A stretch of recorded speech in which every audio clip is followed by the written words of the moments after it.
Bismillahirrahmanirrahim. Alhamdulillah wassalatu wassalamu ala Rasulillah wa ala alihi wa sahbihi wa man tabi'ahu wa wala. Amma ba'du. Kita sama berkenaan hukum memakai pembalut luka dan macam mana kita nak bersuci dengannya. Kalau kita ada aksiden ke, naudzubillah min dalik, luka kita balut, maka apakah hukum kita dengan tempat? Kalau tempat yang bukan ambil wuduk tu tak ada masalah lah. Okay? Cerita luka kat perut ke apa, nak ambil wuduk, ataupun luka kat perut tapi mandi wajib, macam mana? Okey. Jadi kata penulis rahimahullahu taala, Mustafa Bugha ni hidup lagi ya? Mustafa Bugha hidup lagi kot. Hafizahullahu taala. Hukum memakai pembalut luka, dia kata orang yang memakai pembalut luka dan lain-lain boleh cukup mengusapnya lalu bertayammum dan menunaikan salat. Ini mazhab Syafi'i. Mazhab Syafi'i dan jumhur mazhab dia mengatakan bahawa kalau luka tempat-tempat yang kita yang sepatutnya kita ambil wuduk, katakanlah tangan kanan kita balut, maka kita ambil wuduk, pertama kali ambil wuduk juga pada tempat yang kita boleh ambil wuduk tu, kemudian kita tayammum pula lepas tu. Dia ada gabungan dua sekali.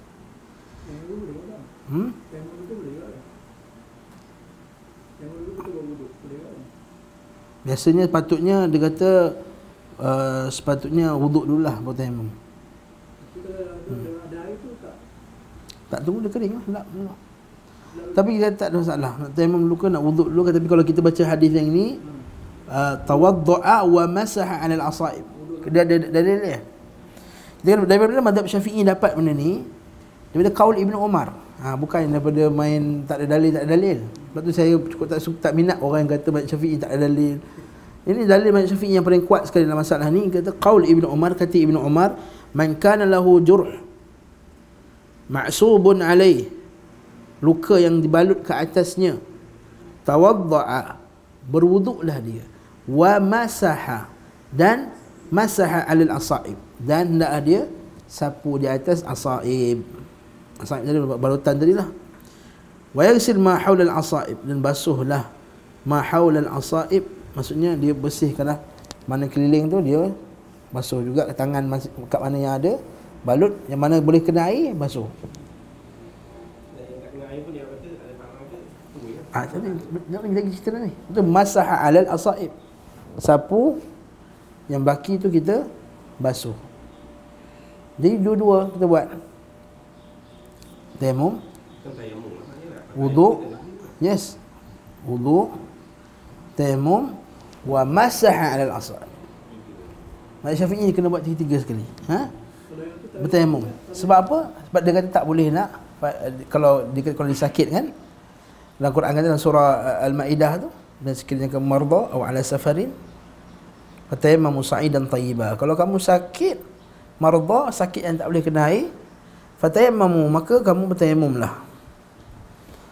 Dekat sini berlakunya sebahagian ulama berbeza pendapat. Dia kata tak semestinya kena gabungan, sebab penggabungan dia dah lari daripada sikap taisir. Dia kata dah lari daripada prinsip taisir, prinsip memudahkan. Dah lah orang tu aksiden, kamu gabungkan pula, dah kena tayammum, kena gabungkan lagi dengan wuduk. Dan ada pendapat yang kedua mengatakan bahawa cukuplah sapu saja atas, tak payah tayammum dah. Dengan wuduk dan sapu saja atas luka tu, dah selesai masalah. Wallahu ta'ala alam bisawab. Maka siapa yang nak ambil pendapat tu, ambil lah dengan yakin dengan dalilnya. Siapa nak ambil pendapat mazhab Syafi'i pun ada asasnya, dan itu bukan hanya rekat-rekaan, sebab dia ada dalil daripada Ibn Umar tadi, masah al-asaib. Wala yu'lam, kata ini, dan sanad dia sahih, riwayat Ibn Abi Shaybah daripada Baihaqi, wala yu'lam li Ibn Umar mukhalif min as-sahabah. Tiada seorang pun sahabat yang mukhalafah dengan dia, yang sapu atas luka tadi. Pendapat dia pendapat sahabat. Tapi seperti kata Syekh Saleh Fauzan, bila suatu pendapat sahabat itu tidak kamu dapati pendapat sahabat yang lain yang mukhalafah dengannya, maka pendapat tersebut adalah pendapat yang kuat. Dan bila kita ambil pendapat tersebut, lepas tu kita tengok jumhur ulama, dia kata kena buat tayammum.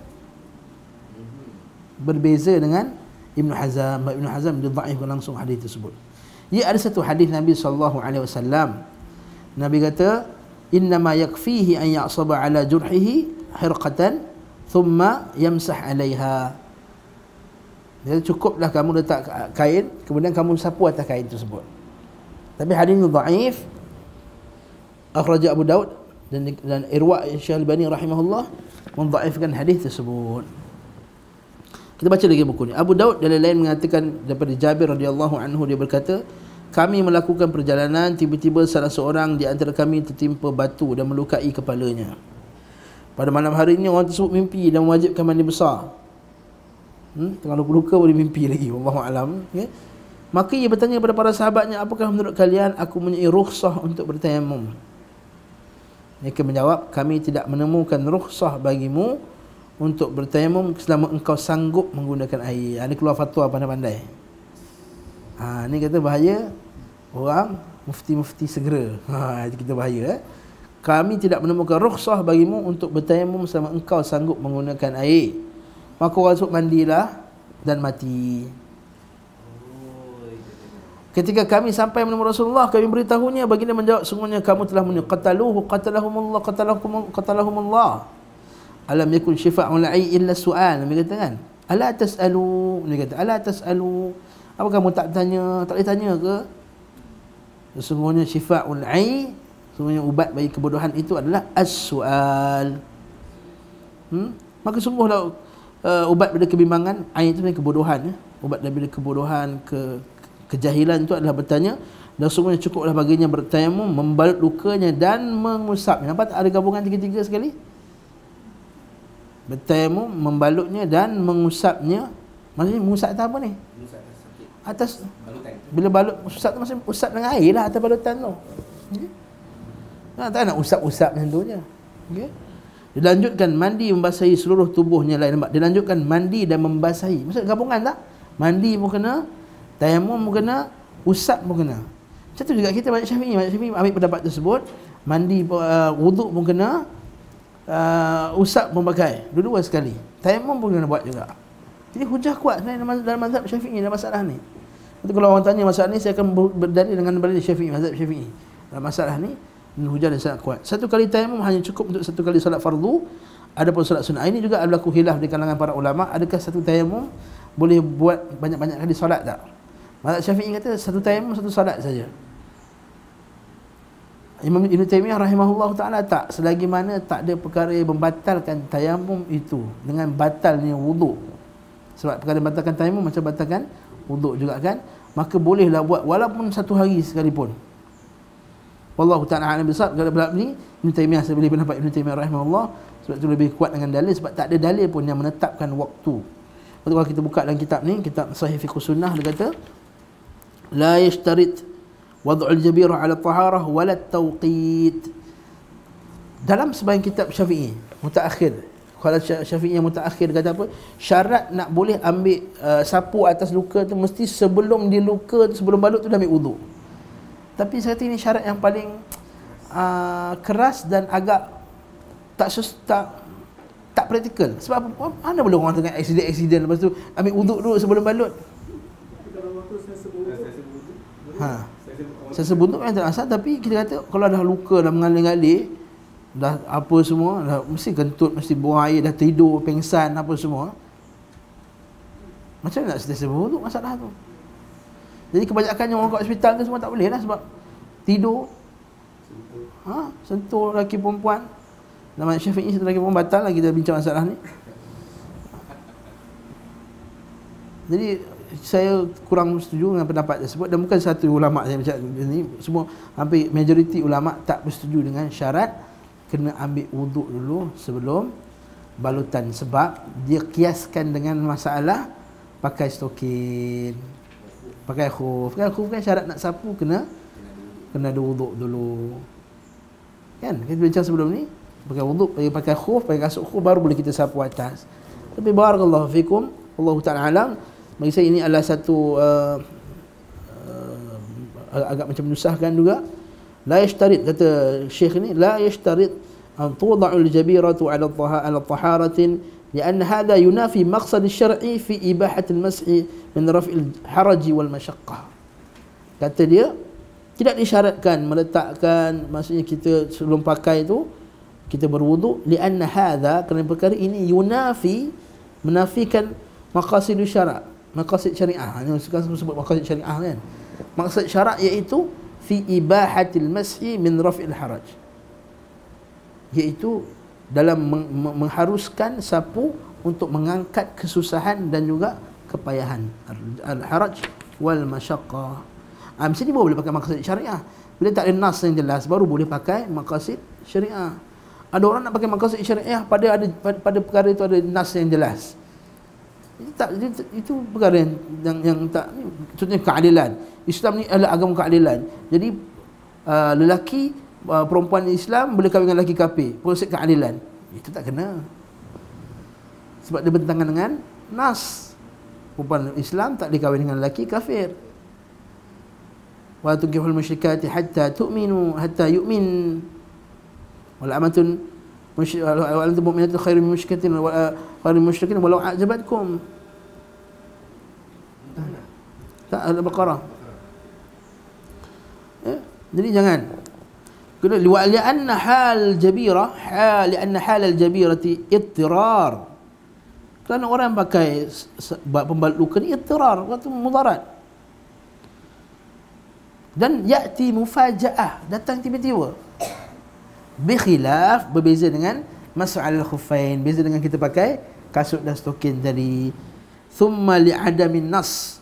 Ketiga, dalil ketiga, li'adamin nas, tidak datang padanya nas ataupun ijma' yang kena pakai wudu. Jadi tiga sebab. Pertama, menyalahi maksud syarak. Yang kedua, sebab apa dia datang secara tiba-tiba, bukan macam khuf. Yang ketiga, li'adamin nas, tidak datangnya nas yang kata mesti ada wuduk ketika luka. Sedangkan pada zaman Nabi SAW, berapa ramai yang luka? Beribu-ribu orang luka. Pergi perang, pergi apa semua. Tak pernah pun satu kali Nabi kata ambillah wuduk dulu sebelum kamu balut luka kamu. Tak boleh. Okey. Wallahu a'lam bissawab. Tapi terpulang ambil wuduk. Kalau tak nak terima juga, kesian orang kat hospital tak boleh sembahyang apa semua. Macam mana dengan satu pegangan yang mengatakan bahawa kita ambil untuk konflik ni, kita ambil yang berat untuk kita tapi sampaikan yang mudah untuk orang.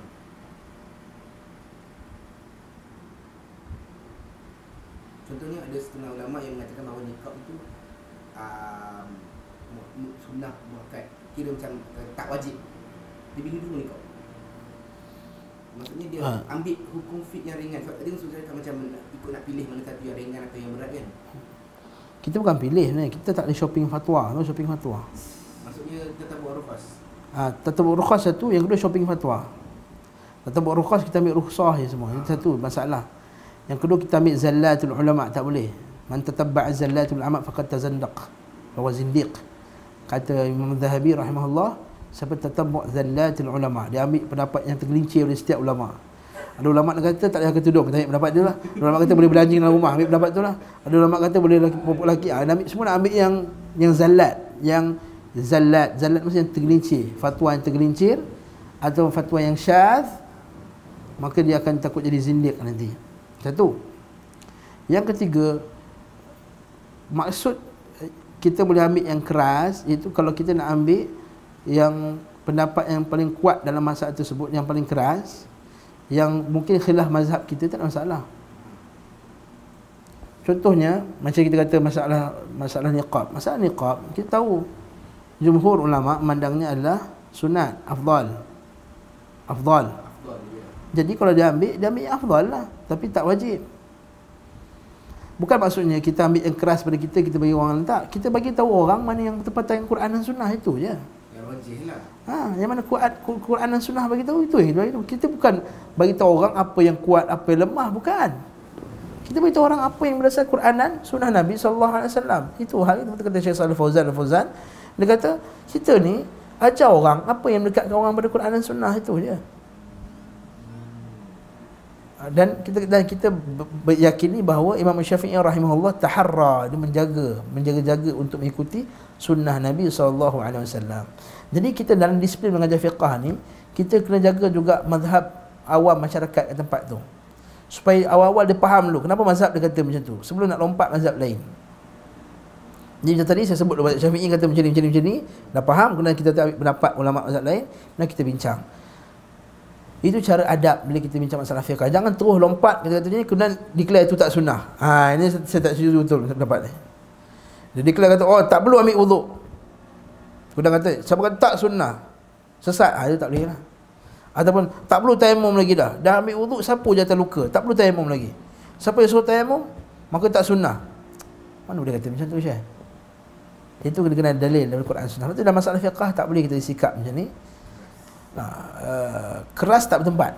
Keras boleh, keras tak bertempat. Keras tak bertempat. Keras pada bertempatnya. Mana yang ada mahal ijma', yang tak ada khilaf padanya kalangan ulama, yang memang perbuatan tersebut khilaf yang syadz ataupun bid'ah, yang dia kata declare dia khilaf tapi sebenarnya itu bid'ah, maka barakallahu fikum, maka ketika ni kita lawan. Sebab tu dia maratibul khilaf tu ada banyak. Ada khilaf yang kita ingkar, ada khilaf yang kita pujuk, kita bagi tahu yang mana rajih, ada khilaf yang kita ajak pada orang.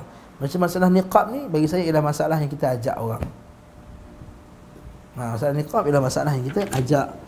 Dia tak nak terima, maafi muskilah. Itu kita kata kalau dia berdasarkan yakin dengan dalil nasnya, cuma tanya hati sendirilah, kata mana dia nak ikut. Al-mas'u al-jabirah yujzi fil wudu' wal ghusl 'ala sawa'. Sapu atas luka ini boleh gantikan wuduk dan boleh gantikan mandi sekali dua-dua. Macam tadi lelaki tadi kan. Li'anna al-jabirah daruratun fala yafraqu fiha bain al-hadath al-asghar wal akbar. Wala yufarriq bain fiha bain al-hadath al-asghar wal akbar. Bi khilaf al-mas'i 'ala al-khuffain fa innahu rukhsah. Beza sebab ini darurat. Beza dengan mas'u al-khuffain, sapu atas khuffain itu apa dia? Rukhsah, keringanan. Tak nak ambil pun boleh. Sapu atas stokin tu kita nak buka, nak basuh juga. Boleh tak? Boleh. Bukan kita kata afdal tak cabut kasut. Tak ada ulama kata macam tu. Katakanlah kita pakai stokin. Kan kita bincang itu kan?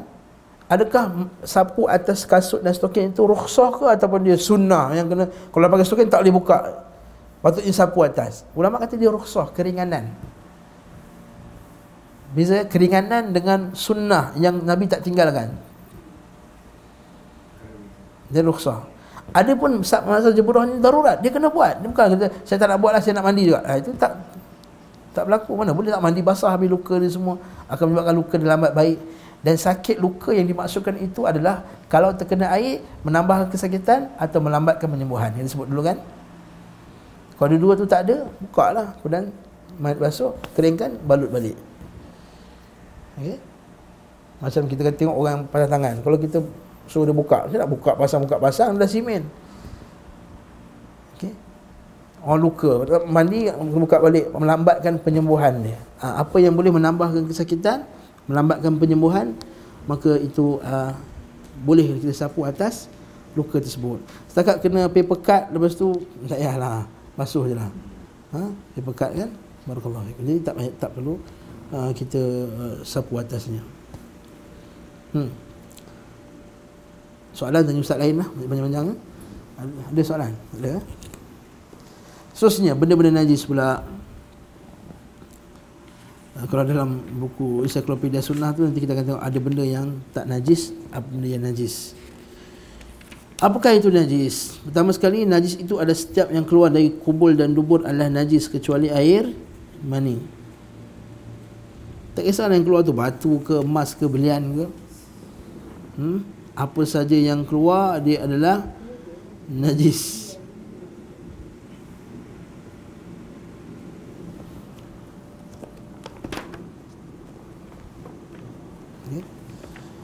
Dalilnya Imam Bukhari meriwayatkan dari Anas radhiyallahu anhu, ia berkata, apabila Rasulullah SAW pergi buang hajat, aku bawakan air untuk bagi dia pakai untuk bersuci. Ulama setumansa ja'ahadukum minkum min al-qa'id. Nabi kata dalam Quran, Allah Taala kata dalam Quran dalam surah Al-Maidah tu, au ja'ahadum minkum min al-qa'iti, bila kamu tu keluar daripada toilet.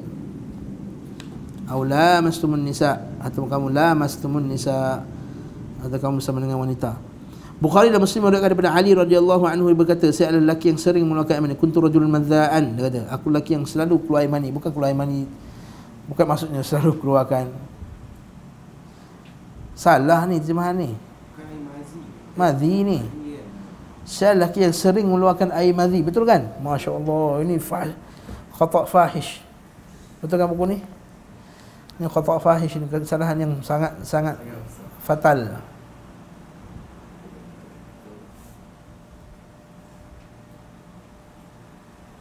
Ini galat. Galtan. Beza masih.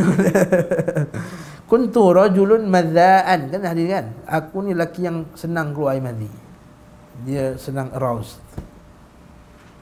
Dari bahawa orang yang hebat macam Ali pun nafsu dia, syahwat dia. Orang kata ustaz tu syahwat kuat, apalah dia ni. Tak, ini natural manusia. Dan dia tanya, dia malu untuk bertanyakan hukum kepada Rasulullah SAW sebab kedudukan Fatimah lah. Rasulullah tu pak mentua dia, malulah. Ya, sebab takkanlah kalau cerita sebab saya ni selalu tengok perempuan ni keluar masjid, tengok perempuan keluar masjid. Takkanlah macam tu kan. Maka saya suruh Al-Miqdad bin Aswad untuk bertanyakan kepada baginda SAW, dan berkata cukuplah wuduk saja. Dari riwayat lain, basuhlah zakarmu dan berwuduklah. Basuhlah zakarmu, kemudian berwuduklah. Sebagai ulama' dia bagi keringanan pada air madhi ni. Kadang-kadang terkena pada seluar, cukuplah untuk kita renjiskan saja di atas air madhi tadi. Kan air mani keluar, air mani bukan macam air mani banyak. Dia hanyalah beberapa titis saja. Dia tengok tu, kita ambil air, renjis sampai dia air tu meresap sekali dengan air mani tu, kena kelas, dah boleh dah. Tak ada orang majlis cawan, tak ada orang majlis cawan kena basuh lah. Nak buat macam mana? Ni kalau yang keluar sikit-sikit tu. Dari riwayat Muslim, tertera hendaklah dia membasuh kemaluannya dan berwuduk. Saya sebutkan tadi kan. Bukhari meriwayatkan daripada Abdullah bin Mas'ud radhiyallahu anhu, dia berkata, suatu ketika Nabi SAW pergi buang hajat. Baginda menyuruhku untuk mengambil 3 biji batu, tapi aku hanya menemui 2 batu. Aku mencari sebuah batu lagi tapi tak menemuinya. Lalu aku ambil rauth al-haywan yang sudah kering dan memberikannya kepada baginda sallallahu alaihi wasallam. Baginda mengambil batu dan membuang kotoran tersebut seraya berkata, itu adalah najis. Dan itu tak sabit dalam hadis ni unta. Unta tak? Unta tidak masuk lah. Itu bukan tai unta. Dia kata aku ambil najis haiwan. Tak tahulah haiwan apa. Jadi binatang, betul kita kata dalam masalah ni, bila binatang tu halal dimakan, tahinya tidak najis. Ikut pendapat ala qauli rajih, pendapat lebih kuat dalam mazhab Mazhab Syafi'i, najis lah. Tahi lembu tu najis, lalu tak boleh buat semayang. Tapi kita kata dalam mazhab yang lebih rajih, kita kata pendapat lebih kuat, dan tahi binatang yang halal dimakan dia tak najis. Bila kena pakaian boleh sembahyang. Allah ustaz, takkan nak sembahyang dengan tahi, tak ada baju lain ke? Kalau boleh tukar baju lain, tukarlah. Ini isu tak boleh tukar baju. Dah korban dah sampai zuhur, Allahu Akbar, kalau balik rumah tak sempat. Kita tahu masjid kita ni jenis yang Bilal cepat sangat nak qamat.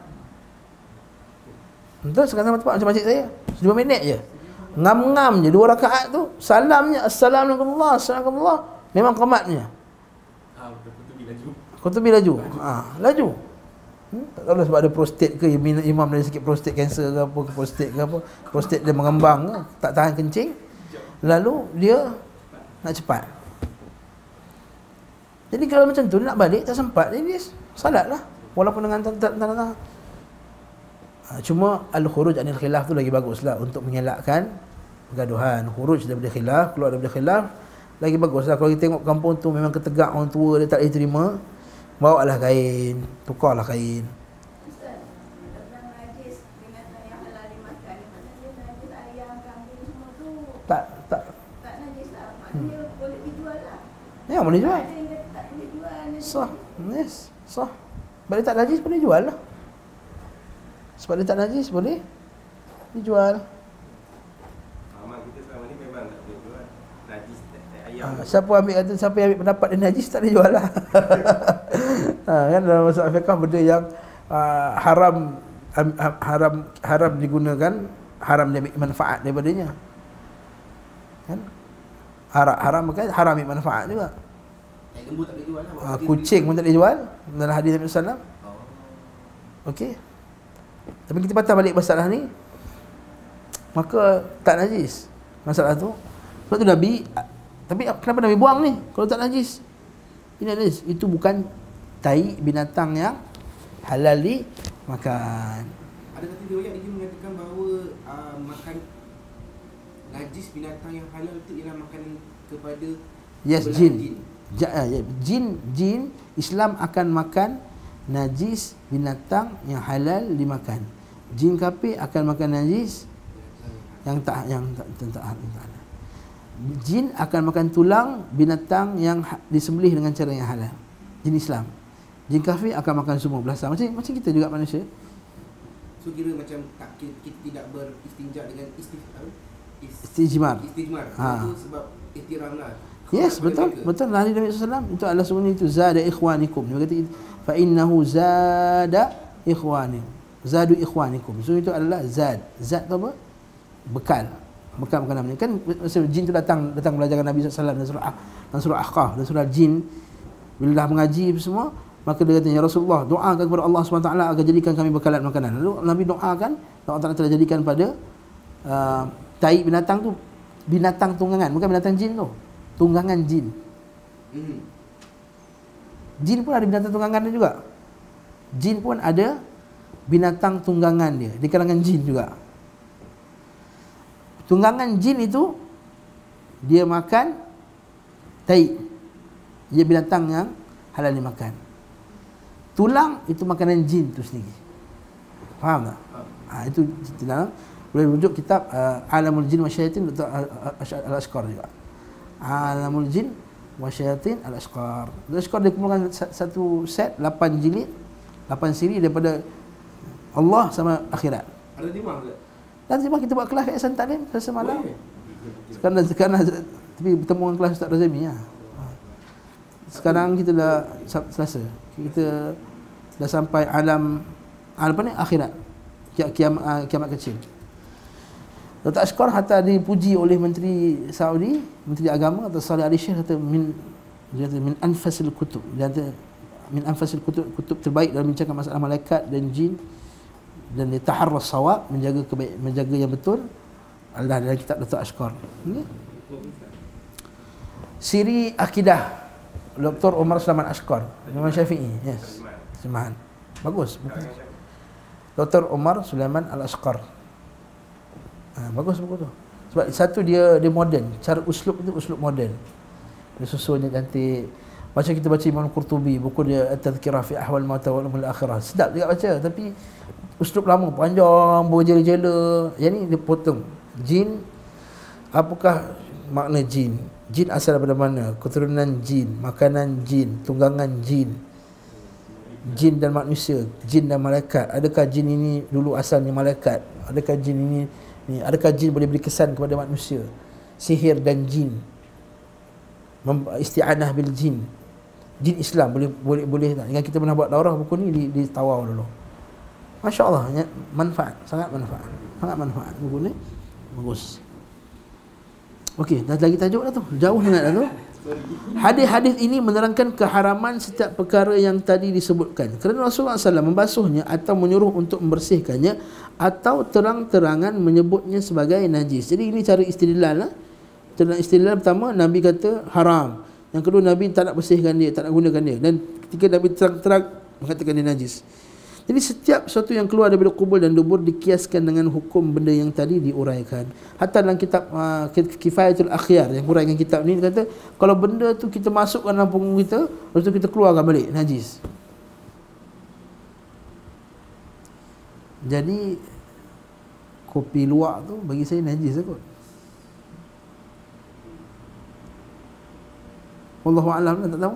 Tapi tanya ustaz-ustaz lain. Tahu kopi luwak? Dekat Bali kan, dia suruh musang tu makan biji kopi. Kau macam mana? Betul. Orang Jordan macam mana? Fatwa Masyaikh Jordan. Boleh ke tak boleh?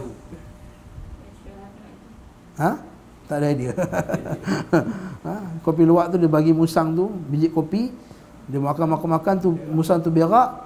Biji kopi tu dia basuh balik, kemudian dia buat kopi. Wallahu a'lam bissawab. Kalau mazhab Syafi'i saya rasa najis. Wallahu a'lam, tapi tanyalah fatwa-fatwa lain. Saya pun tak tahu. Bagi saya itu syubhat lah. Ustaz dalam buku surat 39 tu kata setiap cairan, dia tak kata yang selain cairan. Kalau tarik ketul tak najis. Kering tak najis juga. Tarik berketul, keluar tarik, hari tu berak keras, keluar tarik ketul. cairan dan apa saja. Cairan itu merujuk pada yang keluar dari dubur lah, kubul lah. Dan dubur setiap yang keluar daripada keduanya. Kan kita baca dalam kitab Fathul Akhyar sebelum ni, sama ada yang mu'tadah, yang biasa, ataupun yang baru mu'tadah, ada yang pelik. Keluar belian contohnya. Tapi janganlah ada setengah orang pula bila kita kata kan, binatang yang halal dimakan tu, taik dia tu tak najis, ada yang lawyer buruk. Lepas tu boleh makan ke Ustaz? Makan lalu. Allah musta'an. Orang bukan suruh makan, orang kata tak najis. Dia tu saya kata, bunga ni najis ke tak najis? Tak, makan lah bunga ni, boleh makan. Benda lah soalan tu. Tak semesti benda tak najis kita semua boleh makan. Besi najis tak najis? Besi. Makan. Kadang-kadang Allah musta'an. Sama macam kita sebut, kadang-kadang kita ni entah macam mana boleh mantik. Baca Syekh Albani rahimahullah kata, bila istimna, bila kita beronani sengaja bulan puasa, tak batalkan puasa. Jadi bolehlah onani. La haula wala quwwata illa billah. Saya tak batalkan puasa, bukan kata boleh onani. Masalah betul lah. Ada tu. Sebab tu bila yang jahil dekat mereka tu, ni Wahabi yang halalkan onani. Tak pernah lah Syekh Albani kata halalkan onani. Syekh Albani rahimahullah kata, dan terbatalnya pahala tu, terbatalnya puasa, dua jadi batal. Satu batal fizikal puasa tu sendiri hukumnya, satu terbatal dari segi pahala. Syekh Albani rahimahullah kata, buat onani memang tak ada pahala lah. Buang masa, cuma nak kata dia batal puasa, tak ada nas yang katakan dia batal puasa. Lepas tu Syekh Albani rahimahullah kata tak batal. Bukan maksudnya dia halalkan onani. Allah musta'an. Pelik betul lah manusia ni. Kalau dah benci tu, orang putih kata haters gonna hate ya. Orang benci tu nak benci ya.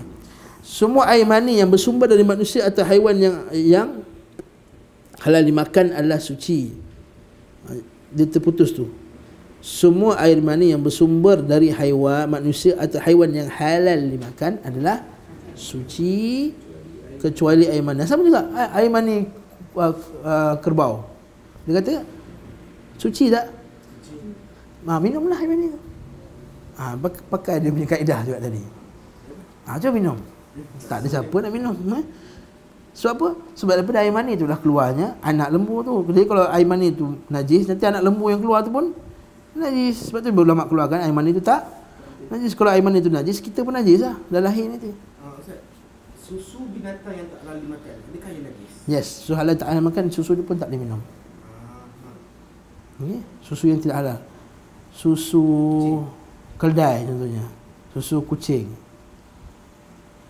Bukan keldai, susu zebra. Zebra tak boleh makan. Zebra Nabi larang makan. Himar al-wahshi. Sebagai ulama kata himar wahshi tu merujuk kepada zebra. Kan dah belajar kan? Bukan himar yang liar. Himar yang dimiliki wahshi tu. Himar wahshi. Wahshi nama dia wahshi dia memiliki.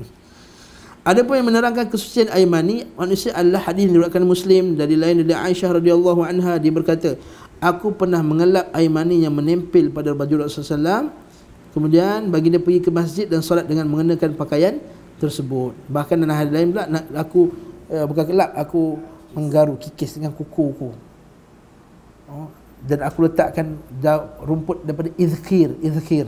Satu rumput dekat Mekah namanya izkhir. Dekat Madinah rumput tu bagi-bagi wangi. Dan aku tenis dekat tempat air mani tu. Dan aku lihat Nabi SAW pergi solat dan masih lagi ada kesan air mani tu pada kain tu. Maka kesan tu tak jadi masalah. Macam kadang-kadang darah haid tertumpah pada pakaian. Dah masuk lagi nampak kesan dia.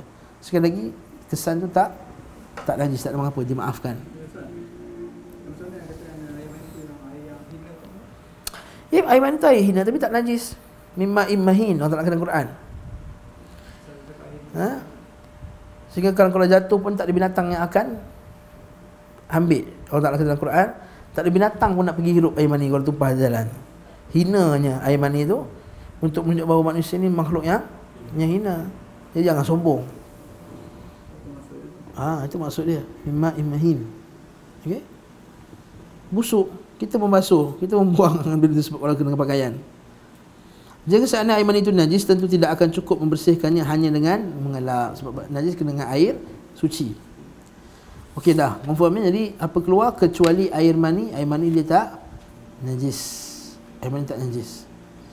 Cuma air mani ni dia hadas besar lah. Si orang yang keluar air mani itu kena mandi wajib untuk solat. Jadi kalau si isteri tu terkena air mani pada dia, dalam keadaan tidak berlakunya jima', terkena air mani pada pakaian, cukup basuh. Kemudian kalau tak basuh pun nak solat pun sah tak sembahyang? Sah. Sah. Cuma dia benda yang bau busuk. Jadi waktu kita takkan nak nampak basah-basah tu kita pergi sembahyang pula. Takkan dengan Allah Ta'ala macam tu. Maka kita hilangkan ain tu supaya tak nampak lah air tu melekat-lekat dan seterusnya. Yang kedua, membasuh segala jenis kencing dan kotoran tahi adalah wajib. Okey, wajib ya. Jadi betulah para ulama letakkan dalam bab yang pertama, bab taharah. Kalau katakan rukun yang pertama Islam ialah salat. Tapi sebab taharah tu kunci solat, la tuqbalu salat, siapa tidak terima solat melainkan orang yang bersuci, maka sebab tu suci tu dikedepankan dalam masalah kitab fiqh ni. Membasuh segala jenis kencing dan kotoran tahi adalah wajib kecuali air kencing bayi lelaki yang belum makan makanan selama selain susu ibu, dan maka untuk menyucikannya cukup dengan mencikkan air ke di atasnya, iaitu umurnya belum 2 tahun. Sebenarnya hadis diriwayatkan Bukhari dan Muslim dan lain tentang kisah perintah Nabi SAW untuk menyiramkan sebaldi air pada tempat kencing seorang Arab Badui di masjid. Tahu kisah tu kan? Orang Badui tu pergi masjid, dia kencing, lepas tu dia pun orang semua nak pukul dia, Nabi kata biarkan dia. Lepas tu bila dia habiskan dulu, lepas tu budak lelaki tu kata Allahumma arhamni warham Muhammada wala tarham ahadan wala tarham, apa hadis tu? Ya Allah, aku sayangilah aku, rahmatilah Muhammad, jangan rahmati orang lain. Sebab dia marah orang lain. Orang Badui dia doa, Allahumma arhamni warham Muhammada, ya Allah rahmatilah aku dan rahmatilah Muhammad, dan jangan rahmati selain daripada kedua ni, ya Allah. dia bengang. Dia marah. Arab Badui je doa. Nabi sampai gelak, Nabi kata, kau nak kecilkan rahmat Allah Ta'ala, Nabi kata. Rahmat Allah Ta'ala tu luas, dia kata. Tapi Nabi tak marah, Nabi gelak-gelakkan je. Itu dalil bahawa kita ni muamalah dengan orang yang jahil tak sama muamalah dengan ahli bid'ah. Muamalah kita dengan orang jahil, jangan kita berbodoh-bodohkan dia apa semua. Muamalah dengan jahil lain. Muamalah jahil kena relax je, kita gelak ketawa je. Tapi kalau dengan adab sunnah lain, dengan ahli bid'ah yang memang ahli bid'ah, da'i ila bid'ah, ila bid'atihi, mengajak kepada kebid'ahannya, itu lain. Itu Allah kata waghluz alaihim ya ayuhan nabi jahilil kuffara wal munafiqin waghluz alaihim. Wahai nabi, berjihadlah ke atas orang kafir dan orang munafik. Nabi tak pernah angkat senjata orang munafik. Tapi jihad dengan apa? Al-hujjah wal bayan, al-hujjatu wal bayan, dengan hujjah dan penjelasan. Tapi Nabi kata waghluz alaihim, dan tegas dan keras kepada mereka. Okey. Tapi dengan orang lain sahabat fabima rahmatin minallahi lintalahum.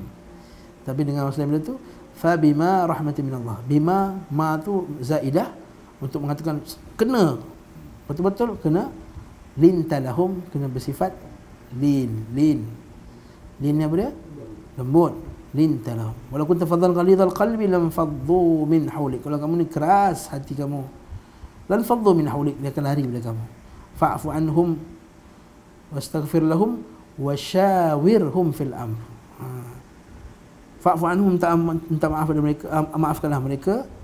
Wastaghfir lahum, minta ampun bagi mereka. Washawirhum, dan bincang, musyawarah. Berarti kalau kita jumpa orang jahil kat kampung kita, jangan bergaduh. Musyawarah, ajak minum teh tarik, minum kopi, sembang. Ayat ni dalil, kata Syekh Ibn Utsaimin, dalil bahawa orang yang paling hebat, Nabi SAW pun diminta untuk bermusyawarah. Yang paling ablagh, yang dia dakwah dia, nasihat dia paling ablagh, paling a'lam, paling pandai dari segi agama. Tapi suruh wasyawirhum fil amr. Bagi Bukhari dan Muslim dan lain meriwayatkan daripada Ummu Qais binti Mihsan. Ummu Qais bin Muhsin ke? Ummu Qais binti Mihsan. Ini cek balik nama dia. bahawa ia membawa anak bayinya yang belum makan apa-apa ke hadapan Rasulullah sallallahu alaihi wasallam, baginda mendudukkannya di pangkuan baginda, dan tiba-tiba anak itu kencing. Okey. Baginda meminta dibawakan air dan mencikkannya ke atas baju dan tidak membasuhnya lagi. Percikkannya, tak basuh pun. Mercikkan ni iaitu meletakkan air ke suatu tempat yang terkena kencing tanpa mengalirkan air. Faham tak? Mercikkan air bukanlah bagi sikit-sikit je, bukan. Maksudnya kita yandah alaih. Tak macam ni bila air tu meresap sama banyak dengan air kencing tu tadi. Dah, kemudian selesai. Tapi ini hanya kencing anak-anak lelaki ya. Perempuan tak boleh. Ulama bincangkan masalah ni, kenapa lelaki dan perempuan. Dia kata perempuan ni asal dia kencing di tempat lain, orang lelaki baby lain. Wallahu alam, itu bincang lain. Tapi kita kata ini datang pada nas, dan ini hampir tidak ada khilaf pada ini di kalangan para ulama. Kita baca ni ada faedah lain, iaitu Nabi SAW meletakkan bayi di atas pangkunya. Orang Melayu ni apa dia kaedah dia, kata kalau kita dukung baby yang pakai pampers ni, wuduk kita pun batal. Ini tak betul. Menang najis. Masya-Allah, masya-Allah. Ini tidak benar. Bahkan dia kata tak boleh. Sebab tu mereka sangat engkar terhadap perbuatan yang orang sembahyang sambil dukung baby tu. Boleh ke sembahyang sambil dukung baby? Baby tu pakai pampers apa semua. Tak sunat lagi lah apa semua. Dia kata tak, zaman kita kata tak dalil. Dia kata tak, zaman Nabi dulu baby semua sunat awal-awal masa kecil. Mana kamu tahu baby sunat awal masa kecil? Sebab masalah sunat ni bukan semua sunat daripada kecil. Waktu kita baca kitab fiqh mazhab Syafi'i, kenapa kita dulu kita sunat masa pada jam 4? Kenapa? Biasanya. Kenapa? Betul tak? Zaman-zaman saya dulu orang biasa sunat pada jam 4, jam 5, jam 6. Mayit satu. Jarang dengar sunat masa baby. Baru-baru ni je, semenjak ada teknologi yang baru ni, sunat masa baby dia dah sunat dah. Dulu jarang. Kenapa umur 10 tahun baru nak sunat baby? Saya tanya soalan ni. Ada setengah orang kata ini adat. Sebenarnya ada dalil nas daripada Quran dan Sunnah, daripada hadis Nabi SAW. Nabi kata apa? Suruhlah anak kamu bersolat masa umur 7 tahun dan pukullah dia masa umur 10 tahun kalau tak solat. Kata Syekh Al-Albani rahimahullah ta'ala, maksudnya perintah untuk boleh kita sakitkan budak, start sakitkan budak masa umur dia berapa? 10 tahun. Masa sebelum tu tak bisa pukul. Jadi sunat sakit tak? Sakit. Jadi masa 10 tahun. Jadi bukan tak ada dalil. Bukan tak ada dalil. Cantik tak? Cantik dalil tu sebenarnya. Betul juga. Maksud saya kata dulu, saya pun dulu semangat salafi tu. Apa tak ada dalil? Bahasa umur berapa boleh. Sekarang macam okey juga dalil. Sama juga macam berjimat malam Jumaat. Berjimat malam Jumaat. Orang tak ada dalil apa semua. Kan Nabi bagi siapa pagi-pagi dan mandi wajib, seperti mandi wajib. Soalan isyarat. Dia bukan dalil, dia isyarat. Isyarah. Isyaratun ila, isyarat kepada pada malam tu dia bersama dengan isterinya. Isyarah bukan dalil. Dengar, ulama bezakan isyarat dengan dalil.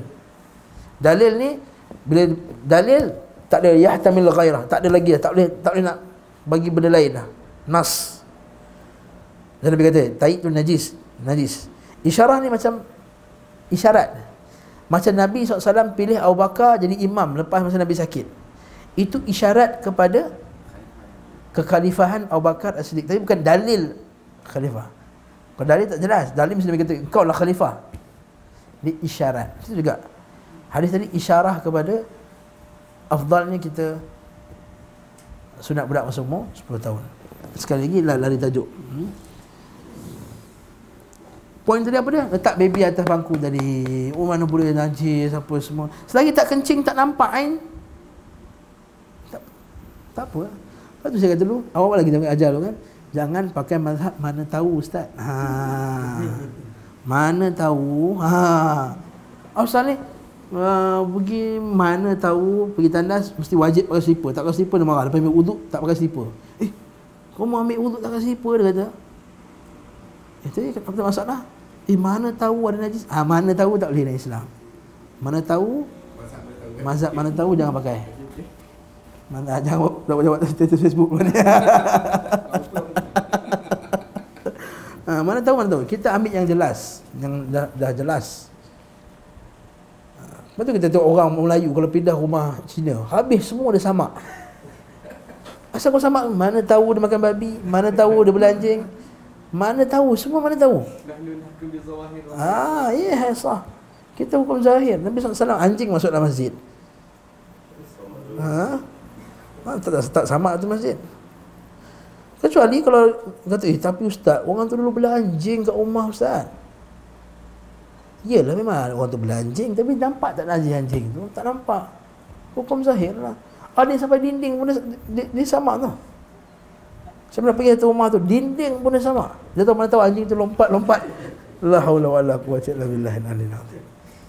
Dan kedua, kalau kering, al-jafu bil-jafin tahur bila khilaf. Jaf bil-jaf, kering dengan kering, tahur bila khilaf. Tak nampak. Okey? Allah musta'an. Okey, sikit lagi dah. Setiap benda najis tidak dimaafkan selain darah atau nanah yang sedikit serta binatang yang tidak mempunyai darah mengalir. Apabila binatang tersebut jatuh ke dalam bekas dan mati dalamnya, bangkai haiwan itu tidak menjadikannya najis. Maksudnya binatang yang darahnya sedikit. Bukhari dan lain kedua Abu Hurairah radhiyallahu anhu dari lalat tu lah. Lalat jatuh, tenggelam kan, keluarkan. Maksud lalat dia sedikit dimaafkan. Jadi ada nanah kat muka, jerawat, ada dimaafkan. Luka dimaafkan. Kesimpulan, ada pun bangkai lalat itu menajiskan air, maka Nabi SAW tidak akan, jika bangkai malaikat itu menajiskan air, maka Nabi tidak akan memerintahkan untuk menenggelamkannya. Jika tu, mesti idza tu dia terjemah apabila. Salah buku ni.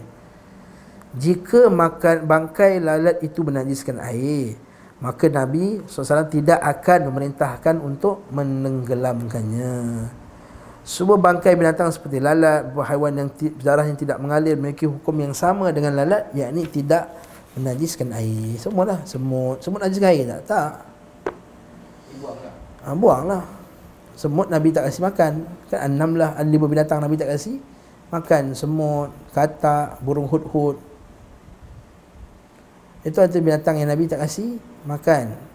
Bila Syekh Ibn Uthaymin sebut, bila binatang itu tak boleh makan, maka dia tak halal. Maka bila semut jatuh, jangan makan semut tu. Adapun lupa 40 hari tu wallahu alam. Itu tak tahu dalil dia. Minum air semut nanti lupa 40 hari. Itu wallahu alam bis-shawab. Saya tak jumpa dalil padanya, tapi semut kita tak minum lah. Tak halal adakah masuk haram tidak?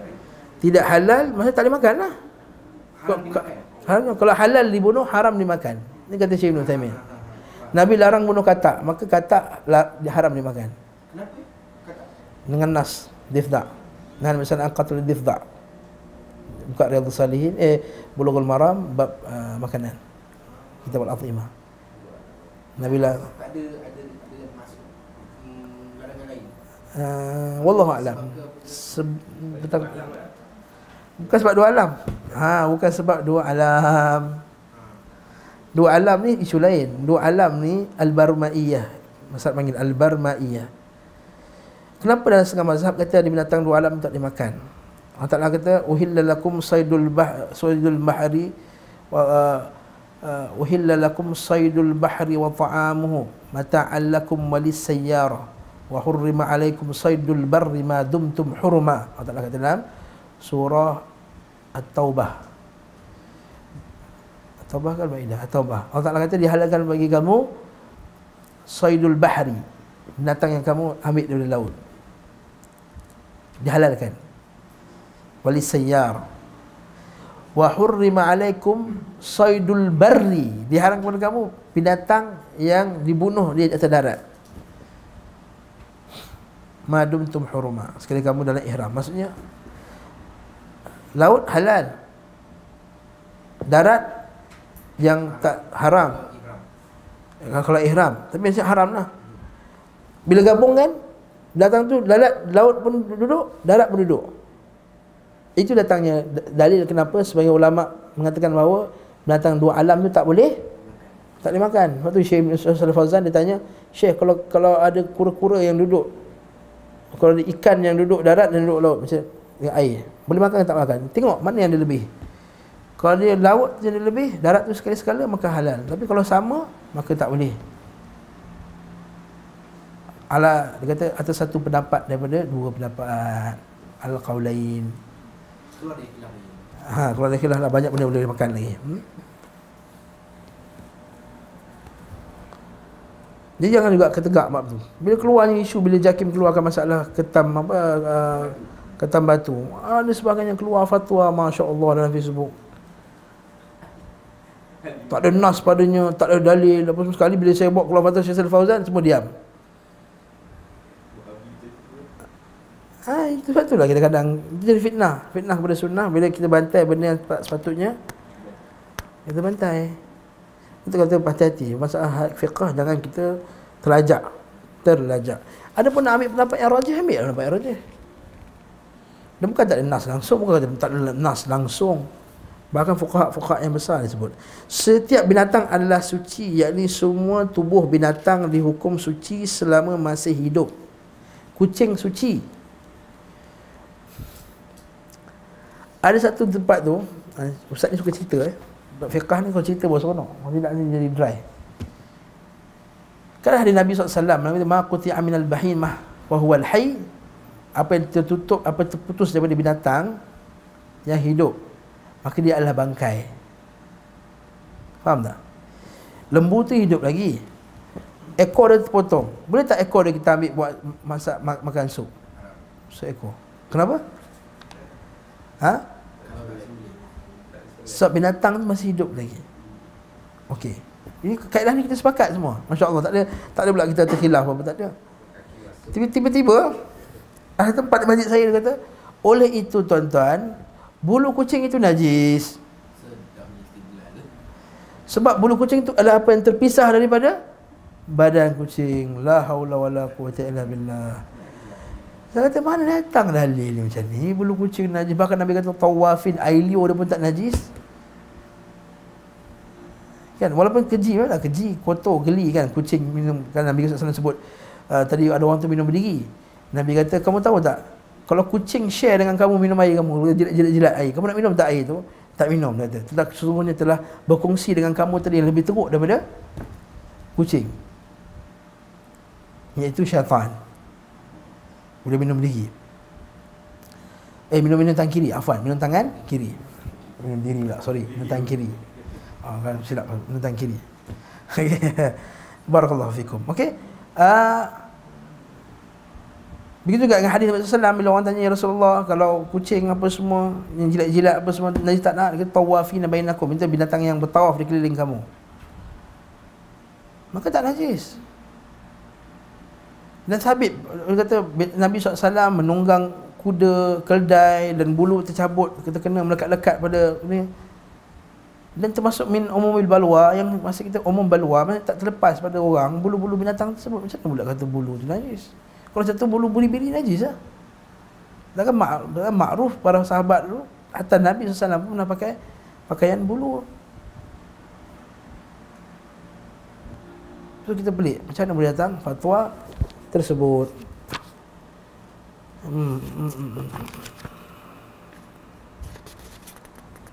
Jadi semua suci kecuali anjing dan babi. Yang ni pun atas mazhab Syafi'i. Anjing dan babi. Okay, babi confirm najis. Tapi adakah kenajisan babi itu sama dengan kenajisan anjing? Itu yang diperkhilafkan di kalangan para ulama. Adakah najisnya babi sama macam najisnya anjing, iaitu kalau terkena kena sama. Wallahu ta'ala alam. Bagi saya rajih, yang kuat masalah ni adalah babi itu najis, tapi najisnya tidaklah seperti najisnya seekor anjing, iaitu babi itu hanya dibasuh macam najis yang lain juga. Tapi tu kenapa Ustaz Ahmad Syafi'i kena basuh 7 kali babi? Sebab dia kata kalau lah anjing tu pun kena basuh 7, babi yang haram tu lagilah teruk. Maka dia pun, jadi wallahu alam, dapat lebih kuat adalah babi macam binatang lain, macam najis lain basuh. Dan saya pendapat tu lebih sesuai dipraktikkan di Malaysia, kan? Jadi tak nak sama. Kalau kita kongsi pinggan dekat office, dekat pantry kan. Ada sebahagian tu tengah-tengah syarikat tu dia buat asing, for non muslim punya pinggan, muslim punya pinggan. Jadi benda ni menimbulkan apa? Islam ni rasis. Ada sebahagian pula ni microwave pun dia asing juga. Kita kata kalau buka microwave tu tak nampak kesan-kesan minyak ke daripada babi yang dimasak tadi, suci lah tempat mesin tu. Mana tahu ustaz? Dah keluar mazhab mana tahu. Asap-asap babi semua apa semua dah keluar mazhab mana tahu. Mazhab mana tahu dah mazhab yang menimbulkan was-was. Mazhab mana tahu was-was. Baca kita Ighathatul Lahfan. Alhamdulillah Syekh Saleh Fauzan tiap malam pukul 12 hari Selasa malam buka live ada Syekh Saleh Fauzan kita Ighathatul Lahfan. Dia sebut Nabi SAW tak pernah petikai benda tu pun. Seorang sahabat kaki dia terkena tahi, jalan, lepas tu semayang dengan tu. Tadi bukan tahi ke? Dah, lepas sudah sapu, hilang lah.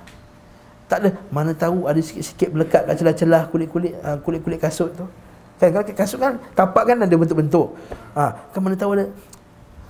Jalan. Macam kita pergi camping, kasut kan. Boleh semayang dengan kasut. Pakai, walaupun terpijak tahi pun, apa yang datang selepasnya telah menyucikannya. Dia cakap perempuan ni digalakkan labuhkan sikit pakaian. Habis tu saya nak sapu tanah apa semua tu. Kata apa yang datang selepasnya menyucikannya.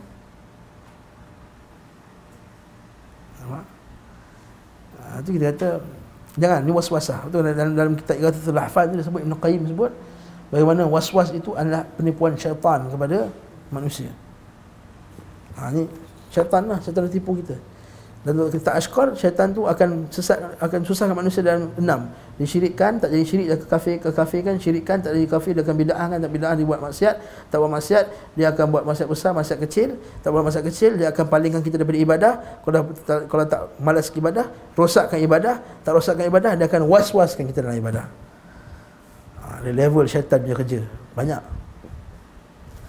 Wallahu a'lam bissawab. 11.30 ini last. Jadi kecuali anjing dan babi, kita sebutkan tadi, kecuali anjing dan babi.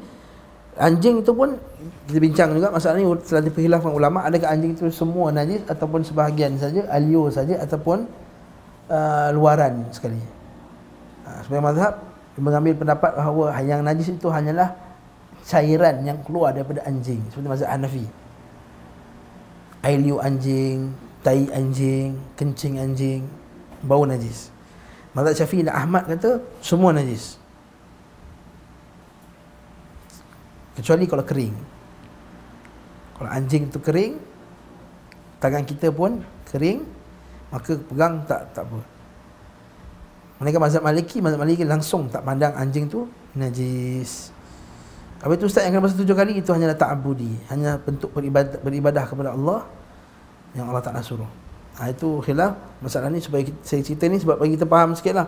Memang mazhab Hanafi tu ada bela anjing kat rumah, tapi isu yang kedua, bela anjing kat rumah ni isu yang lain. Innal malaikata la tadkhulu baitan fihi kalbun wala surah. Malaikat tidak akan masuk rumah yang ada anjing. Man tana kalban, siapa yang mengambil satu ekor anjing, bukan untuk menjaga tanaman dia, bukan untuk menjaga harta dan juga menjaga binatang dia, maka akan terputus daripadanya, akan terhapus daripadanya satu hari satu qirat, satu gunung Uhud pahala. Orang bela anjing buat papet lah, pet. Dia bela anjing peluk-peluk orang Islam. Bukan untuk menjaga rumah, bukan untuk menjaga harta apa semua, maka akan tercabut daripadanya pahala satu qirat, satu gunung Uhud satu hari. Malaikat tak masuk rumah dia. Itu isu yang kedua, ya. Najis tak najis, itu isu yang kedua, boleh lain. Hal ini dikuatkan aulahma khinzir fa innahu rijsun, anjing dan babi fa innahu rijsun. Ditambah hadis mengenai perintah basuh bekas yang dijilat anjing yang akan disahkan perbincangan selanjutnya insya-Allah. Setiap bangkai adalah najis. Setiap bangkai adalah najis kecuali bangkai ikan. Bangkai itu maksudnya tidak disembelih, belalang dan manusia. Bangkai ikan dan belalang suci berdasarkan uhillat lana maitatan. Kan hadis Nabi sallam, kalau baca tu mesti lalu punya, dia halalkan bagi kamu 2 jenis bangkai, iaitu ikan dan belalang. Yang lain semua adalah najis. Insya-Allah. Wallahu ta'ala alam bis-shawab. Ustaz, ada nak tanya hal lain boleh? Tentang hadis Nabi, yang satu, sesungguhnya manusia yang paling berat azabnya pada hari kiamat adalah para penggambar. Yang Yes. kedua yang berkaitan juga, sesungguhnya yang membuat gambar-gambar ini akan diazab pada hari kiamat, seraya dikatakan kepada mereka, Ahyu ma khalaqtum. hidupkan apa yang kalian ciptakan. Yes. Boleh jelaskan lanjut? Ini adalah larangan Nabi SAW, iaitu larangan al-musawwir. La'anallahu al-musawwirin. La'an Allah ke atas orang yang musawwir. Musawwir ini yang ialah orang yang buat patung dan gambar. Yang tidak ada khilaf padanya adalah patung yang hidup, yang ada roh, manusia dan binatang. Dan juga gambar lukisan manusia dan binatang. Siapa buat dua ni, maka dia murkai Allah Subhanahu wa taala. Pokok tak termasuk. Hadis riwayat Ibnu Abbas, ada orang kata, ya Ibnu Abbas, aku ni suka melukis, aku nak lukis nak lukis juga. Kata kalau lukislah, tapi jangan lukis manusia dan binatang. Lukislah tu pokok-pokok ke apa, tak ada masalah. Kalau kata ada yang kata sebahagian tak apa, muka saja tak apa. Iaitu kalau tak lengkap. Kalau lukis manusia, muka dia tak ada. Dia buang muka dia. Tapi itu tujuan biasanya untuk tujuan pengajaran boleh lah. Melainkan untuk tujuan belajar lah, nak belajar biologi. Takkan nak buat gambar orang, tak ada patung orang. Biologi kena bayar, ada patung tunjukkan mana buah pinggang mana, itu lain, itu cerita lain. Isu lain, untuk tujuan ada darurat padanya lain. Yang ketiga pula, masalah bergambar dengan kamera. Itu isu yang besar. Sebahagian mengambil pendapat bahawa bergambar dengan kamera itu tak termasuk dalam taswir tu. Tak termasuk dalam lukis. Taswir tu kamu bentukkan dia. Lepas tu dia kata ahyu ma khalaqtum. Kamu bentukkan. Sebab gambar ni hanyalah pancaran image yang direkodkan. Image yang direkodkan. Image tu kita stillkan image tu. Maka dia tak termasuk dalam taswir. Taswir ni yusawwir, dia bentukkan dia. Dia lukis berbentuk tu. So ulama kata tak, gambar lagi teruk daripada taswir, sebab gambar lebih real daripada tu. Dia kata gambar lebih real daripada lukisan. Sebab illah kenapa dia haramkan tu adalah kerana takut jadi pada unsur syirik, pemujaan dan lain-lain. Mereka kata ahyu ma khalaqtum, hidupkan apa yang kamu telah ciptakan. Dan kita tengok main fitnah gambar ni satu fitnah yang besar. Wallahu ta'ala alam bisawab. Saya tak nak cakap mana yang rajih. Saya keluarkan je pendapat ni, dan tuan-tuan kajilah sendiri. Tapi yang confirm yang dua tu, yang confirm tak boleh letak dalam rumah, patung, binatang pun tak boleh letak kan? Haram, malaikat tak masuk. Satu, malaikat tidak masuk. Yang kedua, video lebih ringan berbanding dengan masalah ni. Video ni kebanyakan ulama mengharuskannya. Kerana dia tak ada ilah gambar tu still dia letakkan di tempat-tempat. Sebab tajuk ni dia letak dalam kitab Tauhid oleh Syekh Muhammad Abdul Wahab, dalam bab kitab Tauhid, sebab dia kata ini adalah punca kenapa orang jadi syirik. Satu, syirik sembah lah, dah tuik gambar Tok Syekh dah besar-besar, rumah ni bukan main besar, kat Ampang tu kan rumah Tok Syekh, lagi besar pada Allah dan Muhammad, bukan main besar ni, penuh. Daripada luar dekat 20-30 meter boleh nampak gambar dalam rumah orang tu, dekat sebelah Masjid Mustaqim tu, tempat tarikat Naqsyabandiyah. Tempat dia buat maratib, orang tengah ngaji dia wow dalam rumah tu berzikir. Itu antara sebabnya nampak. Yang kedua, kalau bukan syirik pada tawassul dan apa semua, jadi syirik mahabbah, ta'alluqil qalb. Yang disebut oleh Syekh Salamun Najib itu, hati dia tengok gambar, hati dia terpaut daripada gambar tersebut. Lepas tu dia dipautkan kepada Allah Subhanahu Wa Taala. Dia bagi syirik mahabbah, dia panggil. Ini kita juga tak nak. Jadi elakkan dua tu. Wallahu ta'ala alam bis-shawab.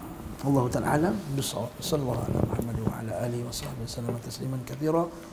Walhamdulillahirabbil alamin. Assalamualaikum warahmatullahi wabarakatuh.